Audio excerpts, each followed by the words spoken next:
Hi everyone and welcome. Today I'm going to give my fourth part of the history of Omega from the Bad Batch. After their successful mission, Omega practiced shooting with her new bow in Sid's parlor. Omega was proud to hit 3 out of 12 shots, which Echo said was just luck as she needed to keep practicing. Omega was not strong enough to aim accurately on a consistent basis, and her efforts were not benefited by two other patrons who began gambling on her success. After missing two more times, Sid arrived, and after booting the two other aliens out of the parlor, briefed the group on their first mission for her, stealing a tactical droid head on Corellia, which had valuable information for Sid to sell. The group landed and infiltrated a facility that was scrapping battle droids.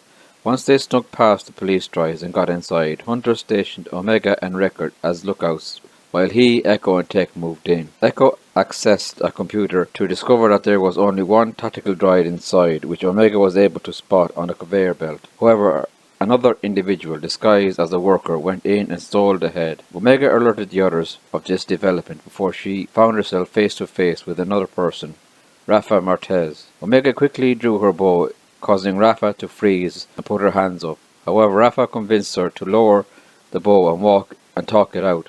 And when Omega did, Rafa knocked the bow out of her hands. The bow managed to discharge a single shot that ruptured a steam pipe, alerting the facility workers to their presence. Rafa communicated to her sister, Trace, who had the droid head, and as she went to meet up with her, Omega gave chase and told Hunter she was in pursuit. Meanwhile, the rest of the Bad Batch fought back against the police droids and began advancing on them. Omega followed Rafa, who eventually got the head from Trace, but ended up losing it onto another conveyor belt. Omega and Trace raced for it, with Omega taking an alternate route that allowed her to get to it first. As she fled from Trace, Echo shut down the power and caused the conveyor belt to stop, which made Omega trip and lose the head. As she became pinned underneath the debris, Trace swooped in and reclaimed the head. However, as Omega remained trapped near the edge of the conveyor that would tip her into a fire, Trace and Hunter came to save her. The two groups decided to join forces to escape the growing number of police droids, with Trace and Tech using the tactical droid head to command the other droids that were going to be scrapped into an army to fight the police droids. However, as the group fled the building, the head was destroyed. The group parted ways, with Omega telling the sisters that they could visit them on Ord Mantell. The Bad Batch continued doing missions for Sid and earned enough credits to get by. Omega Wrecker formed a tradition of purchasing and eating Mantell mix after their mission. For a mission stealing a lizard from the Rookie gangs, the pair went out for Mantell mix as per usual, but when they returned, the former clone Captain Rex was seated with the others at the bar. Omega curiously took a close look at Rex when introduced, recognizing that he was a first-generation clone and telling him as much. Rex was confused as to how she knew, and she quickly responded that she could tell by the lines on his face. As the groups continued talking, Wrecker asked Tech for treatment for his headache, a problem that had been ailing him for some time. When Rex learned that the squad had not had their inhibitor chips removed, he quickly stood up and backed away, placing Omega behind him and putting his hand on his blaster. Omega was distressed when Rex said that the four clones were in danger to themselves and to her. Hunter eventually got Rex to calm down and agreed to Rex's plan to remove their chips. Omega and the others met Rex on the planet Baraka as they overlooked a downed Venator-class Star Destroyer. Rex explained his plan to find the ship's medical bay and remove their inhibitor chip there. Omega followed as Rex led the group inside the ship, avoiding the patrols of the local group powered the Scrapper Guild.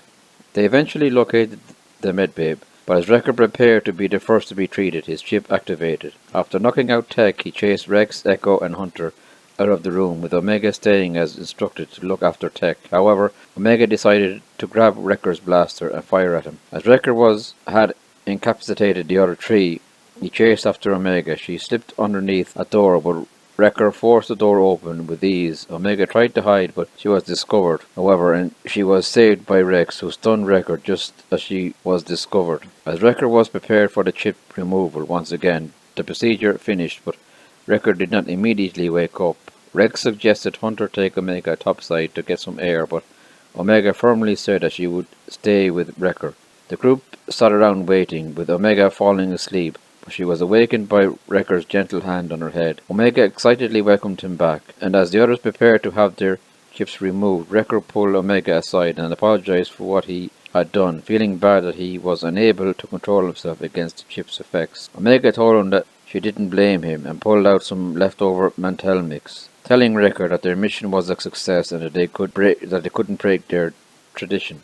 Omega would later travel with Echo Wrecker back to the surface, where Wrecker began to teach her how to disarm bombs. Omega initially felt good about her ability to do so, but when Wrecker handed her a pair of cutters and told her to disarm the bomb that he had just activated and would detonate in the next 10 seconds, Omega panicked and failed to do so, running before it exploded. However, it turned out to be a prank from Wrecker, who had only let her try on a smoke bomb. The pair met up with Echo to return to the group, but Echo noticed that they were being watched by a scrapper guild. He and Wrecker attacked the trio of scavengers, eventually stunning all three of them. When the batch met up, Echo suggested they leave, but Tech and Hunter decided the group would go to salvage weapons from the armory and data from the bridge that would settle their debt with Sid. Omega asked what to do with their three prisoners, but Hunter promised that they would be in and out before they even woke up. The artillery bay, Omega found a chest of explosives, while Wrecker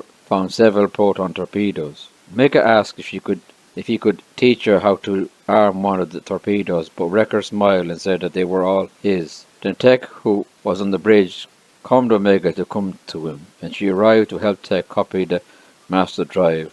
As Omega looked out the viewport at the wreckage of several Republic ships, she asked Tech what the war was like. When Tech gave a straightforward technical answer, Omega asked him what the war was really like. Tech did not elaborate, but when Omega asked why the button was blinking, Tech got up and told her it was proximity sensor.